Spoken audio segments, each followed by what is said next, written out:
Hello student, सृष्टि Hindi पाठमाला standard 7 lesson number 6 Bhagat Singh की शहादत, page number 33। यह एक स्मरण है जो महान क्रांतिकारी सरदार भगत सिंह, राजगुरु और सुखदेव की अंतिम दिनों की झांकी प्रस्तुत करते हैं। फांसी की सज़ा सुनने ही पूरा देश शतबंद हो गया था। उनके मित्र एक वकील प्राणलाल मेहता इस बात के लिए प्रयत्नशील थे कि भगत सिंह, राजगुरु और सुखदेव मसी अपील पर हस्ताक्षर कर दे, जो असंभव था। श्री मेहता की मसी अपील से पूर्व वायसराय को जो पत्र उन्होंने लिखा था, उनका अनुवाद यह दिया गया था।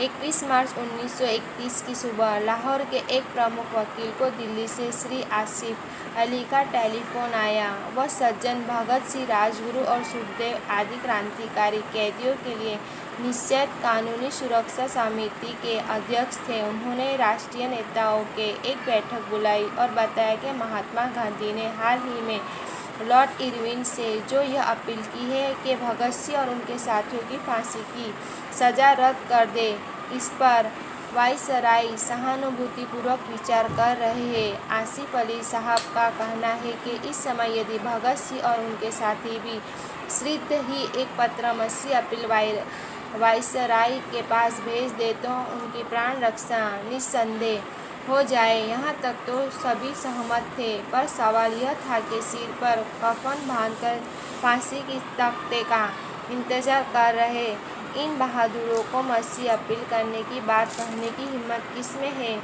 वो लोग मानने या नहीं, यह तो सोचने वाली बात है। किसी ने सुझाया कि यह काम प्राणनाथ मेहता को सौंपा जाए। प्राणनाथ भगत सिंह के बचपन के दोस्त में से थे। उन्होंने भगत सिंह के लिए कानूनी दौड़ धूप करने की इच्छा से गवर्नमेंट कॉलेज की एमए की पढ़ाई बीच में ही छोड़ दी थी। वे केवल एलएलबी की परीक्षा पास कर चुके थे। प्रिवी कोर्स को भी भेजे जाने वाली अपील पर भी भगत सिंह और उनके साथियों ने प्राणलाल मेहता के कहने पर ही हस्ताक्षर किए थे। कुछ सोच विचार करने के बाद प्राणनाथ मेहता ने यह उत्तर दिया, स्वीकार कर लिया और पंजाब सरकार से आज्ञा लेकर उसी शाम वह भगत सिंह और उनके साथियों से मिलने जेल में गए। इस मुद्दे को लेकर वे काफ़ी चिंतित थे। पिछले 7-8 घंटे प्राणनाथ मेहता यही सोचते रहे कि वह किस तरह इस प्रस्ताव को उनके सम्मुख रखे, पर जब वो उनके सम्मुख पहुँचे तो उनके चेहरे की घबराहट छिपी रही थी। भगत सिंह ने बातचीत गांधी जी के प्रयत्नों के संबंध में चली। प्राणनाथ ने कहा, गांधी जी के प्रयत्न सफल भी हो सकते हैं यदि उन्हें आप लोगों का कुछ सहयोग मिल जाए तो। राजगुरु ने गंभीर होकर पूछा, हम लोगों का कैसा सहयोग? प्राणनाथ ने कहा, इतने सीरियस न बनो राजगुरु, तुम्हारा यह रूप देखकर मुझे डर लगता है। माहौल फिर हल्का हो गया। प्राणनाथ ने कहा, दोस्तों, तुम इस बात को तो मानते हो कि हिंदुस्तान की आज़ादी बहुत दूर नहीं है? भगत सिंह ने कहा, जरूर, यही विश्वास तो हमारे पैरिक शक्ति बनाए हुआ है। तो फिर आज़ाद भारत को तुम लोग की ज़रूरत सबसे अधिक होगी। नए भारत का निर्माण तुम लोगों से अधिक अच्छा और कौन कर सकेगा? सुखदेव ने कहा, प्राणनाथ, हम लोग तो भारत के आज़ादी की नींव के पत्थर है।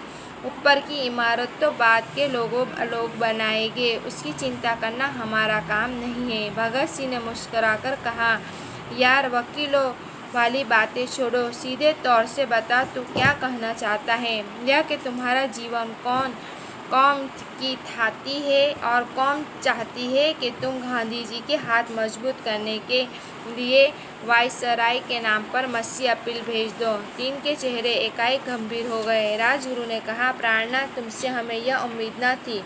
कोई और यह बात कहता तो मैं धक्के देकर उसे कमरे से बाहर निकाल देता। सुखदेव बोले, हम तुम्हें अपना सच्चा दोस्त समझते थे।